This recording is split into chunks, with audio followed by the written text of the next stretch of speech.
बिस्मिल्लाहिर्रहमानिर्रहीम। अस्सलाम वालेकुम। कैसे हैं प्यारे व्यूअर्स आप सब लोग? उम्मीद करती हूँ आप सब लोग खैरियत से होंगे।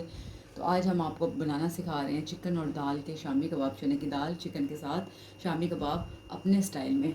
इसकी डिफरेंट रेसिपीज़ होती हैं, तो मैं आपको अपने तरीके से सिखा रही हूँ। उसके लिए सबसे पहले मैंने ये 3 पाउच चिकन ले लिया। इसमें 2-3 बोटियाँ आप हड्डी वाले रखें, बाकी बोनलेस भी चल जाएगा। हाफ़ के जी हमारी चने की दाल, इसको हमने 3 घंटे भिगो के रखा था।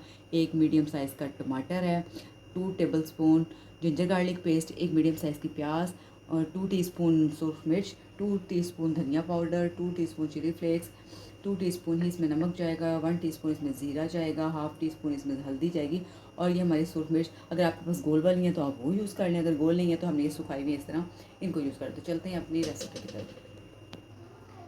हमारी सबसे पहले हम अपनी दाल को डालेंगे इसके अंदर, और दाल के साथ जाएगा हमारा चिकन, ठीक हो गया। और साथ हमारी तमाम स्पाइसेस, क्वांटिटी आप अपनी दाल के मुताबिक, चिकन के मुताबिक कम ज़्यादा कर सकते हैं।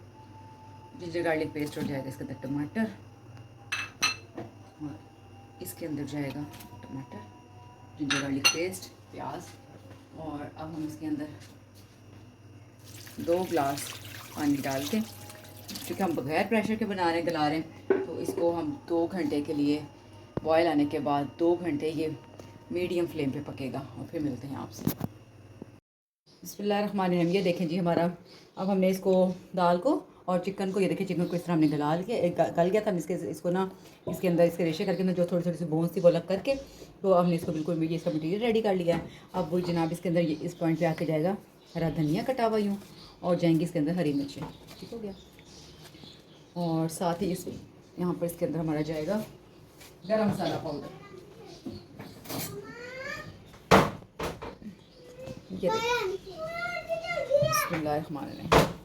अब हम आपको इसकी मिक्सिंग करके आपसे मिलते हैं। बिस्मिल्लाहिर्रहमानिर्रहीम। देखिए ये हमारा ये शामी कबाब का बैटर बिल्कुल रेडी है। इसलिए हम, आपने अपने मुताबिक अपनी फैमिली के लिए, मेरे बच्चे छोटे, मैंने उसके मुताबिक ये देखिए मटीरियल लेना है, ठीक है। इसको हम ऐसे शेप दे के रेडी करते हैं और फिर आपसे मिलते हैं। बिस्मिल्लाहिर्रहमानिर्रहीम। ये देखिए हम अपनी ट्रे को ग्रीस कर लेंगे हल्का सा ऑयल के साथ, जिसके अंदर हम अपने कबाब रख देंगे। इसलिए होगा कि इसको हम जब ग्रीस करेंगे तो ये इसके साथ, ट्रे के साथ चिपकेंगे नहीं, आराम से ऊपर रहेंगे। ट्रे को हम ग्रीस कर लें, फिर हम आपसे मिलते हैं। बिस्मिल्लाहिर्रहमानिर्रहीम। ये देखिए हमने अपनी खूबसूरत सी शेप दे दी अपने कबाबों को। अब हम ये देखिए एक ट्रे में हम एक लेयर कबाबों की लगाएंगे, उसके बाद उसके ऊपर हम रखेंगे एक लेयर बटर पेपर की, ठीक है। और उसके ऊपर रखेंगे हम दूसरी लेयर अपनी कबाबों की, और इसी तरह इसको हम रेडी करके आपसे मिलते हैं। बिस्मिल्लाह में ये देखें, ये हमारी शामी कबाब रेडी है। ये अब 30 शामी कबाब बन चुके हैं, जिसको हमने यूँ 3 लेयर्स में शीट लगा के, और ये हमने इसको पिज़्ज़ा, अब आप इसको 1 माह के लिए फ्रीज़ करके, जब दिल करे शाम को चाय के साथ, कभी खाने में सालन का दिल नहीं कर रहा होता, तो रोटी के साथ खा लेता है, पराठे के साथ बहुत अच्छे लगते हैं। आप निकालें, खाएँ, बनाएँ, और इस रेसिपी को अपने घर में ज़रूर ट्राई कीजिएगा और हमें अपना फीडबैक दीजिएगा। अगर आपको पसंद आती है तो हमारे चैनल पर जाकर हमारे चैनल को सब्सक्राइब करें और कमेंट्स करना ना भूलिएगा। ओके, अल्लाह हाफ़िज़।